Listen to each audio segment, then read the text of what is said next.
आज की ऐसी खबरें जो आपकी जिंदगी से जुड़ी हुई हैं, तो आप वीडियो को पूरा देखा करो, क्योंकि कोई ना कोई खबर आपके काम की जरूर है। ऐसी मार्केट में बहुत सारी खबरें मिलती है, लेकिन काम की कौन सी है वो आप देखिएगा। चाहे बेरोजगार हो, महिला हो, किसान हो, सबके लिए हम कुछ ना कुछ खबर लेकर आते हैं। और सबसे पहले रुक करते हैं हम सोने चांदी की खबर की तरफ। सोना चांदी अगर हम बात करेंगे तो हमारे यहां पर सोना चांदी 2000 रुपए प्रति माह की दर से अब सस्ता होना शुरू हो रहा है। इसके अलावा सोना 2800। अब सोच लो, बायजूस के फाउंडर रविचंद्रन अश्विन ने 6 महीने की जेल की सजा भी हो चुकी है। तो यार ये बायजूस के व्यक्ति को जेल होने का मतलब समझ रहे हो ना, उन्होंने कितने लोगों के साथ फ्रॉड किया था वो बताया जा रहा है। चांदी दिन में 10,000 रुपए सस्ती हो रही है। सेंसेक्स 1000 रुपए अंक गिर रहा है। यानी कुल मिला के सोना चांदी सेंसेक्स सब में उथल पुथल मची हुई है। शांति से अपने काम से काम रखो, फालतू के इन्वेस्टमेंट में बिल्कुल भी भरोसा ना करें, व्यापारी बच जाएंगे। अब बात करेंगे खाने पीने की चीजों की। वर्तमान में देखा जाए तो हर महीने 3% की दर से महंगाई बढ़ रही है। चीजें, पर्सनल केयर प्रोडक्ट्स महंगे होंगे, कंपनियों पर कच्चे माल की लागत का दबाव हो रहा है। मटेरियल जो है वो 56% तक महंगा हो रहा है। यानी कि अभी महंगाई 10% बढ़ने की संभावना है, जो कि पहले 7-8% बढ़ा करती थी। यानी इस बार 3% महंगाई ज्यादा बढ़ने की संभावना बताई जा रही है। पीएम किसान योजना ई-केवाईसी अनिवार्य, अंतिम तिथि 30 जून, नहीं कराने पर रुक सकती है अगली किस्त। इसीलिए पीएम किसान योजना के लिए 30 जून तक अंतिम फिर से प्रयास किया जा रहा है। 30 जून तक अगर हम बात करें तो 30 जून तक अगर केवाईसी नहीं कराई तो आपके पैसे रुक जाएंगे। इसलिए ये न्यूज को शेयर कर देना, हर किसान तक पहुंचा देना, नहीं तो बाद में पैसे नहीं मिलेंगे, दिक्कत हो जाएगी।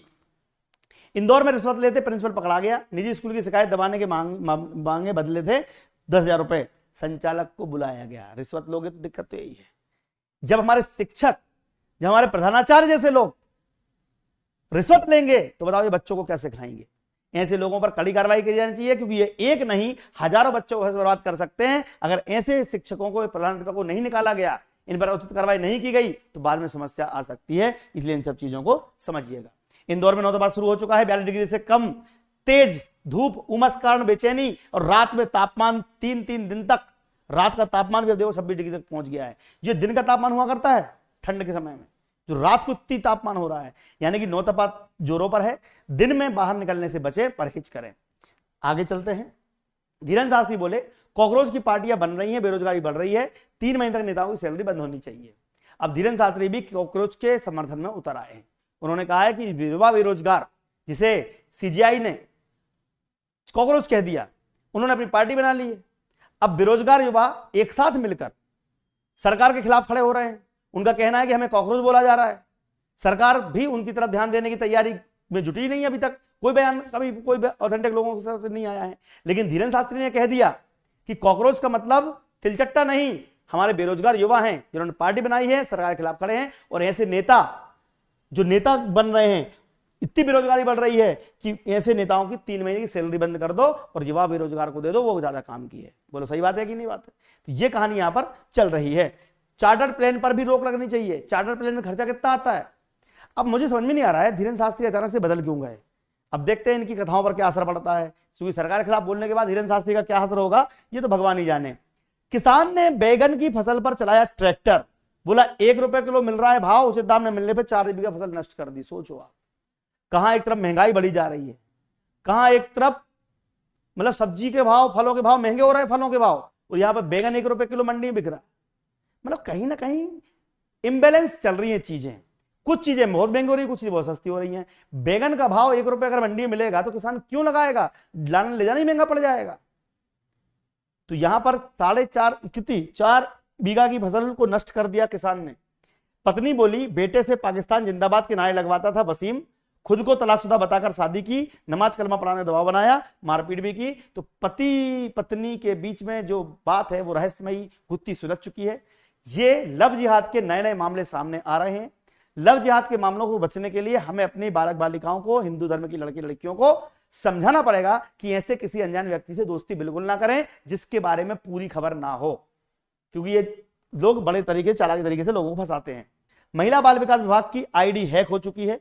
10 लाख की हेराफेरी, 1400 फर्जी हितग्राही मिल गए। कलेक्टर बोले जांच जारी रहेगी। महिला बाल विकास की विभाग की वेबसाइट हैक हो गई। अब बताओ अगर वेबसाइटें हैक होने लगी तो डाटा जनता का कहां जाएगा? सरकार अपनी सुरक्षा नहीं कर पा रही है, जनता की वेबसाइट सुरक्षा क्या करेंगी? ये बड़ा सवाल है। ये सवाल हमें उठाना चाहिए, हमें सरकार से पूछना चाहिए कि जब तुम्हारी सरकारी वेबसाइटें सिक्योर नहीं है तो जनता का डेटा, जनता का जो डिटेल है वो तो पब्लिक कोई भी चुरा लेगा। तो ये चीजें तो बचने के लिए सरकार को कदम उठाने चाहिए। योगी बोले माफिया खुली जीप से हिंदुओं को धमका नहीं सकता, गुंडों का सामने नाक रगड़ती सपा। लेकिन अब कोई भी माफिया हिंदुओं को धमकाने वाली हिम्मत नहीं कर सकता, करेगा तो सजा भुगतनी पड़ेगी। मऊ दंगे में AK-47 लेकर घूमता था मुख्तार अब्बास अंसारी, कोई मुख्तार था कोई। अब ऐसे व्यक्तियों को कड़ी से कड़ी सुरक्षा के अंदर जेल में ठूसकर ऐसे दबंगों पर लगाम लगाई है। तो योगी आदित्यनाथ के इन कारनामों को आप क्या कहना चाहेंगे, कमेंट बॉक्स में बताइएगा। ऐसी चीजें बार बार देखने को नहीं मिलेंगी, लेकिन एक चीज जरूर मिलेगी आपको, पूरे माह ड्यूटी कराकर दे रहे हैं 26 कार्य का दिवस वेतन। मतलब कि पूरे महीने ड्यूटी करो और 26 दिन का ही वेतन मिल रहा है। ये आधिकारिक रिकॉर्ड कोई रखा नहीं जाता है। बिजली कंपनियों में नियमित लाइनमैन कर्मचारियों के विरुद्ध नए एडहॉक पर कर्मचारी रख लिए गए। जब आप टेम्परेरी कर्मचारी रखोगे तो ऐसे तो होगा। हम चाहते हैं परमानेंट नौकरी बिजली विभाग में निकलनी चाहिए, लेकिन ये तो पूरे माह की ड्यूटी कराकर 26 दिन का ही पैसा दे रहे हैं। बंद हो सकती है किसान सम्मान निधि। किसान आज ही अपना काम करें, नहीं तो बाद में पछताओगे साहब। मैंने बार बार आपको बताया है कि किसान सम्मान निधि अगर आपको चाहिए तो ये आगाह कर रहा हूं, 30 जून तक E-KYC करवा लेना, क्योंकि ये वीडियो भी आ चुके हैं इसके। फार्मर रजिस्ट्री और E-KYC जरूरी बताई गई है। 2.8 लाख करोड़ किसानों पर अब तक चुका है पंजीकरण। बिना सत्यापन कई किसानों की किस्त अटक सकती है। सरकार ने किसानों को जल्दी प्रक्रिया पूरी करने की अपील की है। उत्तर प्रदेश में ये काम हो रहा है, लेकिन मुझे पूरे मध्य प्रदेश में करवाना है, हमें पूरे भारत में करवाना है। 2 करोड़ किसान हैं जिनके लिए अब देखो, उत्तर प्रदेश किसान रजिस्ट्री अभियान से सरकार ने जरूरी सत्यापन पूरा नहीं कराया तो उनका पंजीकरण रद्द कर दिया जाएगा। इसीलिए E-KYC कराना 30 जून तक अति आवश्यक है। प्रधानमंत्री आवास ग्रामीण योजना के तहत 10,21 करोड़ लोगों को पहली किस्त दी जा चुकी है। वर्तमान में इस योजना का लाभ लाखों परिवार उठा रहे हैं, लेकिन अब मध्य व पूर्वी भारत और छत्तीसगढ़ झारखंड में भी 12 राज्य नए लिस्ट के साथ जारी होने की संभावना बताई जा रही है। यानी कि ये जो योजना है प्रधानमंत्री ग्राम की, ये धीरे धीरे सारे भारत में, पूर्वोत्तर में, असम में, गुजरात, तमिलनाडु, केरल, हरियाणा, मध्य प्रदेश, उत्तर प्रदेश, सभी जगह ये अलग अलग राज्यों में केंद्रीय मंत्री ने राज्यों को आगाह किया है, आग्रह किया है कि 24-25, 25-26 के लंबित लक्ष्यों को 30 जून 2026 तक हर हाल में पूरा कर लें।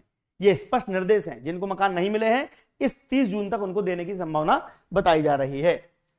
अब देखेंगे हम वो वीडियोस जो काफी वायरल है। जी हाँ, हमारा सेक्शन 2 में बटा रहता है हमारा ये वीडियो। पहले हम देखते हैं वो खबरें जो काफी फास्ट तरीके से आपको बताई जाती हैं पूरे भारत की। अब देखेंगे वो वायरल वीडियोस जो आपको पता होनी चाहिए। मुख्यमंत्री मोहन यादव ने क्या कहा, देखो।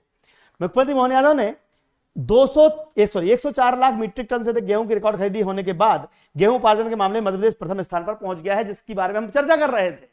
हमने कुछ दिन पहले देखा कि पंजाब नंबर 1 पे, हम नंबर 2 पर हैं। मैंने कहा ऐसे कैसे हो सकता है, हमारा देश प्रदेश बड़ा है, हमारे यहाँ गेहूं ज्यादा पैदा होता है, हमें नंबर 1 आना चाहिए। देखो आज वो हो भी गया। 104 लाख मीट्रिक टन गेहूं खरीदने के बाद हम नंबर 1 पहुंच चुके। बधाइयां सभी किसान भाइयों बहनों को, करो जोरदार अभिनंदन। देखो ये वीडियो। नमस्कार, मैं मध्य प्रदेश के किसानों को, प्रदेशवासियों को बधाई देना चाहूँगा 2 कारण से। पूरे देश में सर्वाधिक किसानों से गेहूं खरीदने का अगर कोई बड़ा राज्य जिसने काम किया वो मध्य प्रदेश है।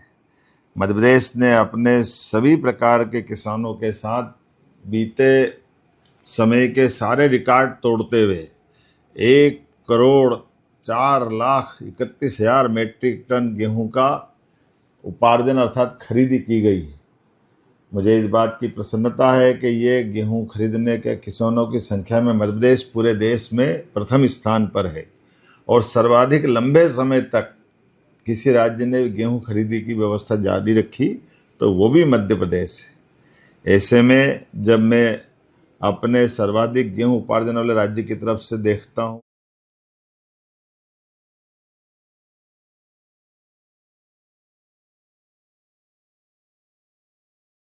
अब देखो, आपने वीडियो देख लिया होगा।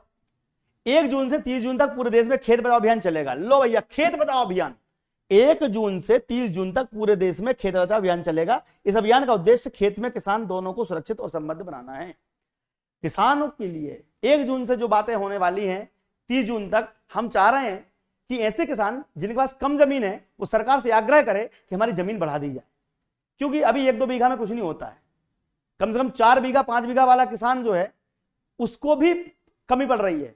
तो ये खेत बचाओ अभियान के माध्यम से शिवराज सरकार क्या नई उम्मीद लेकर आएगी, क्या नए कंसेप्ट लाएगी, इसके बारे में डिटेल वीडियो कल हमारे चैनल पर आने वाला है। खेत बचाओ अभियान क्या है, लेकिन आज उनकी थोड़ी सी झलक देख लीजिए, कल मैं आपको पूरी डिटेल इसकी लेकर आऊंगा। चैनल सब्सक्राइब जरूर कर लीजिएगा। खेत बचाओ अभियान की, खेत बचाओ अभियान ये आपके बिना नहीं चल सकता। 1 जून से 30 जून तक, 1 जून लगभग आई गई है, आज उसका पूरी रूपरेखा प्रस्तुत की जाएगी। आप सबको भी निकलना पड़ेगा, मैं भी निकलूंगा, आप भी निकलें, बाकी मंत्रियों से भी कहें, केंद्रीय मंत्रियों से कहें, विधायकों से कहें, सांसदों से कहें, जनप्रतिनिधि लीड करें तो स्वीकार्यता बढ़ती है। और खेत बचाओ में माटी में कौन से तत्व है वो सब देख के, कौन सी फसल, कितना खाद, कौन सा पेस्टिसाइड। अभी हमने एक प्रयोग के बारे में और आपसे माननीय मंत्रीगणों से शेयर करना चाहता हूं। मित्र कीट भी पेस्टिसाइड की कम जो आवश्यक। तो मामा खेत बचाओ अभियान के माध्यम से आपको क्या क्या सौगातें देने वाले हैं और इस बार भूमि अधिग्रहण के माध्यम से किस प्रकार से हम बड़े बड़े खेत बना सकते हैं, ये सारी बातें हम आपको बताएंगे।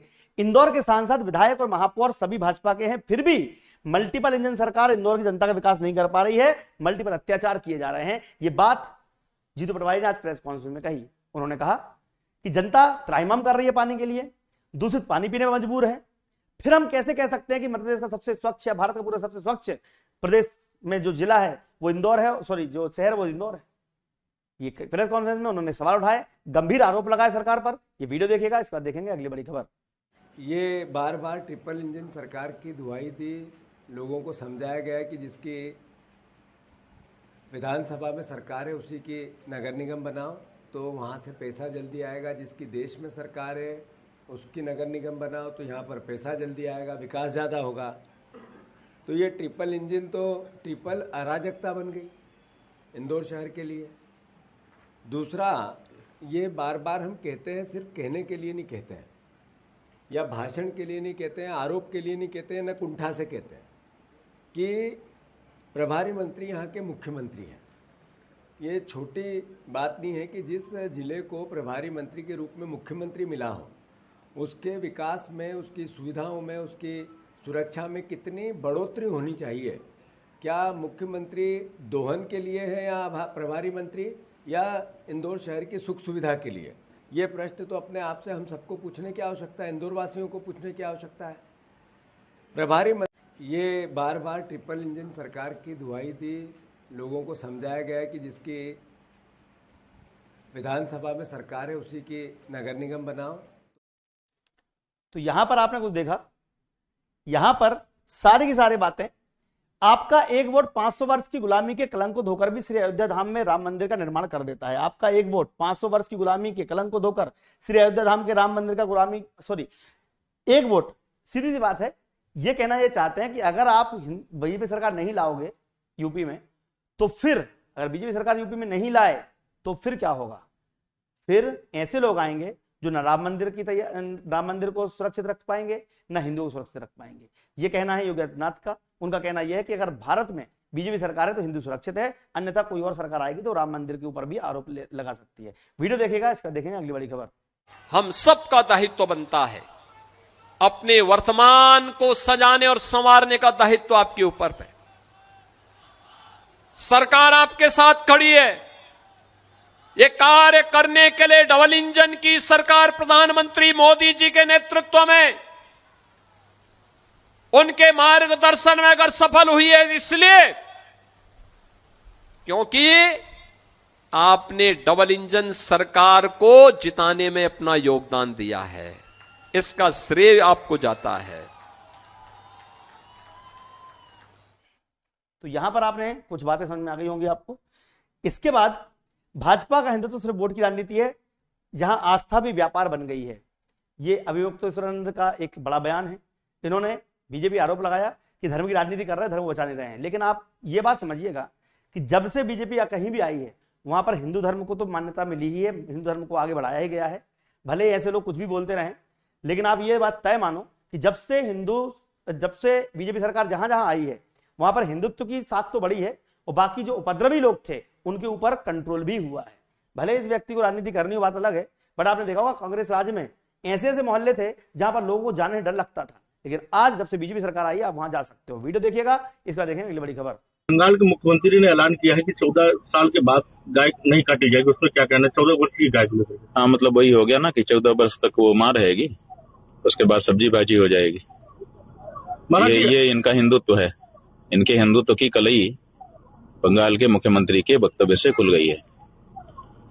असम के मुख्यमंत्री ने भी ऐसा ही कहा था, जब उससे आप पत्रकारों ने पूछा कि गाय के मांस खाने वालों का वोट आपको चाहिए, तो बोला क्यों नहीं चाहिए, हम थोड़े मना करता हूं। चलिए, तो ये अपनी बड़ी एक बात समझ में आ रही है, लेकिन राजनीति चलती रहेगी, योजनाएं चलती रहेंगी, लेकिन पढ़ाई बहुत जरूरी है। अगर आपके घर में कोई भी बालक बालिका है, वर्ग 3, वर्ग 2, शिक्षक भर्ती वर्ग 2, वर्ग 3, या फिर पात्र परीक्षा के अलावा सचिव भर्ती, कुछ भी तैयारी करनी हो, मध्य प्रदेश में किसी भी एग्जाम को, आरआरबी, एसएससी, रेलवे, कोई भी एग्जाम पढ़ाई करनी हो, दीप्ति सिंह एकेडमी की ऐप डाउनलोड कर लो। आप बिल्कुल आराम से कोई भी कोर्स ले सकते हैं। फ्री टेस्ट सीरीज भी है, फ्री कोर्स भी अवेलेबल है, ई बुक्स अवेलेबल है। अभी ग्राम पंचायत सचिव की भर्ती आने वाली है, अब इस तैयारी में जुट जाओ, क्योंकि वैकेंसी आने के बाद पढ़ाई में समय नहीं मिलता है। तो आपके घर में अगर रील देखने से चाहे, गाना सुनने से चाहे, दीप्ति सिंह एकेडमी को डाउनलोड कर लीजिएगा। जय हिंद, जय भारत, आपका दिन शुभ रहे, धन्यवाद।